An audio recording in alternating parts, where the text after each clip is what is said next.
So now that we're comfortable with this start screen, it's time to create a new blank workbook and make ourselves familiar with the Excel interface.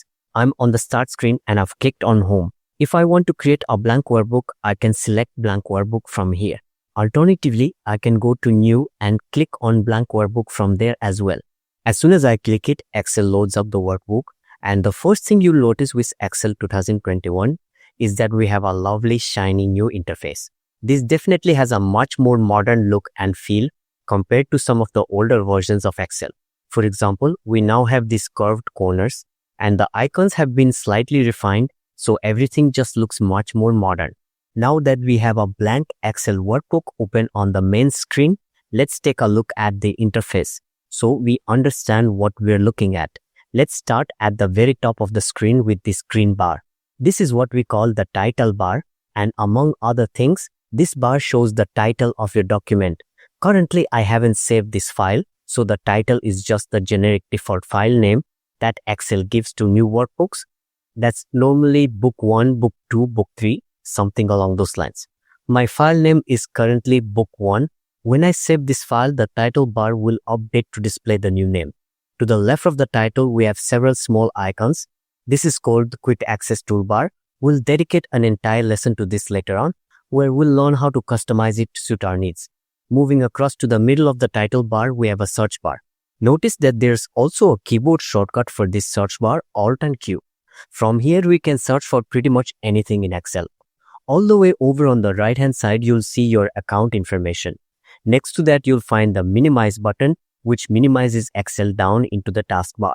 Remember, minimizing doesn't close Excel, it's still running. You just need to click the Excel icon in the taskbar to bring it back up. The button next to minimize is the restore down button, which resizes the window to a smaller size. This can be useful if you want to move Excel around and see something else underneath it. Clicking it again maximizes the window back to full size. If you hover over this button in Windows 11, you'll see little pop-up grid layouts. That's a Windows 11 feature called Snap Layouts. It's not part of Excel. And finally, in the very top right corner, we have the close button. A really important note here. If you click this red cross, you'll close all of Excel. So if you have multiple workbooks open, they will all close because this closes the application itself. If you just want to close a single file, you should go to File Row Close or use the keyboard shortcut Ctrl and W. That closes the workbook but leaves Excel open. Now, since we just closed our workbook, we need to load up another blank one. A quick way to do this is with the shortcut Ctrl and N, which creates a new blank workbook instantly. Now, underneath the title bar, we have tabs. You will see options like Home, Insert, Draw, Page Layout, Formulas, and so on.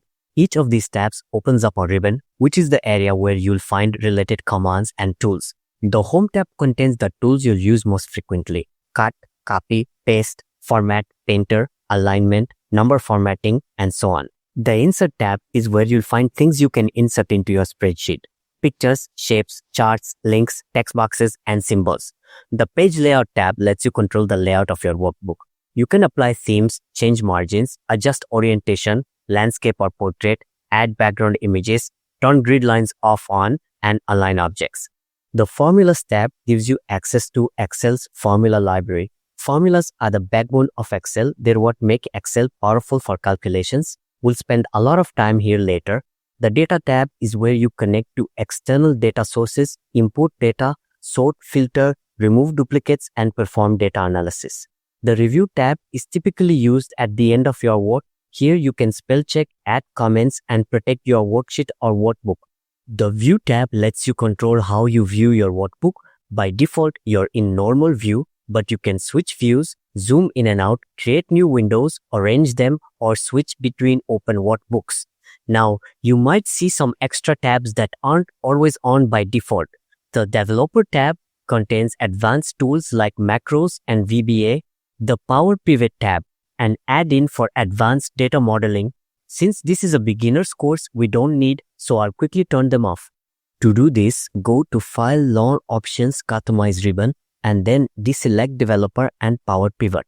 Now my Excel should look more like yours. Below the ribbon, we have the name box on the left, which shows the cell reference of the active cell where your cursor currently is. For example, If my cursor is in column H and row 8, the name box will display H8. Next to the name box is the formula bar, where you can view or edit the contents of a cell, whether it's text, numbers, or a formula. Below that is the worksheet area, the grid of rows and columns. Columns are labeled with letters, rows are labeled with numbers, and each rectangle in this grid is a cell. The way we identify a cell is by its cell reference, the column letter plus the row number. Like A1, H8, C12, you'll use cell references constantly when working with formulas. At the bottom, you'll see sheet 1. Remember, you're working in a workbook which can contain multiple worksheets. You also have horizontal and vertical scroll bars for navigation. And finally, at the very bottom, there's the status bar. By default, it's quite plain, but you can customize it to show useful information. On the right-hand side of the status bar, you'll also find view buttons to switch between worksheet views and a zoom slider to zoom in or out. That's a quick tour of the Excel interface. We'll go into each area in more detail later, but for now, this gives you a good overview of Excel's layout, terminology, and where to find key options.